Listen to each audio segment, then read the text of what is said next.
If you use coriander or cilantro seed for cooking, you know spices can be expensive, especially organic. Good news is coriander is the easiest spice to grow.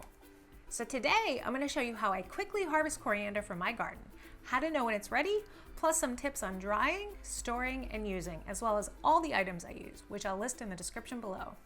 Hi guys, I'm April from Sprout, where I share garden tips and tutorials from my suburban front yard garden to help you garden like a boss.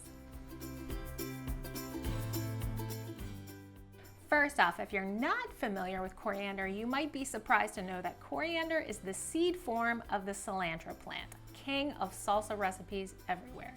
So if you're disappointed when your cilantro gives up the ghost, don't be. Not only did you get a bonus harvest of spices, but you can plant the seeds for a succession crop of cilantro.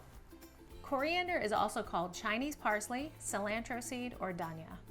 It has been used by humans since at least 1550 BC and is often used in Indian cuisine, in German sausage recipes, some African dishes, in pickling spices, and is even listed as one of the original secret ingredients to Coca-Cola.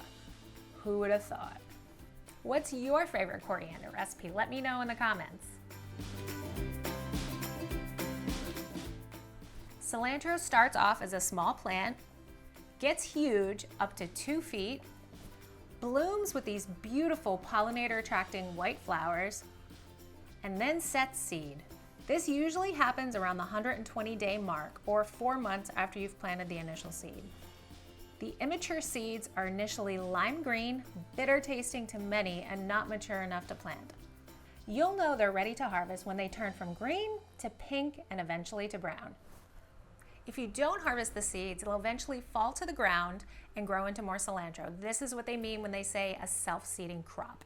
I almost always miss some coriander seeds every year, so I have a couple patches of self-seeded cilantro throughout my yard, but don't worry, it's not invasive.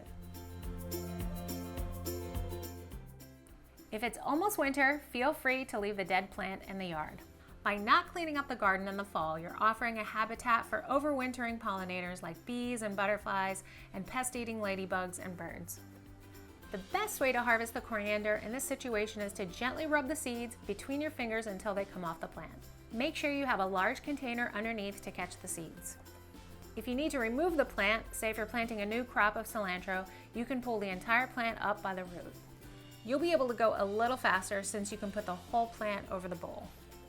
Now, my root didn't look too tasty to me. I think it may have been because it was an older plant, but if you get the chance, try the cilantro root, which I've heard has a slightly peppery cilantro flavor and is used in Thai dishes. Now that we have our seeds, I like to leave them out to air dry for a few days just to make double sure they're completely dry. At this point, you can store them in your favorite spice container, grind them for ground coriander, or save them as seeds for your next crop of cilantro. I hope this video helped you out. If it did, let me know by hitting that like button. And if you have any questions or tips, let me know in the comments. Be sure to subscribe for more garden tips and tutorials. And if you know anybody who would enjoy this video, definitely share it with them. And I would love to stay in touch with you guys, so feel free to sign up for my email newsletter. Keep gardening like a boss, and I'll see you guys soon.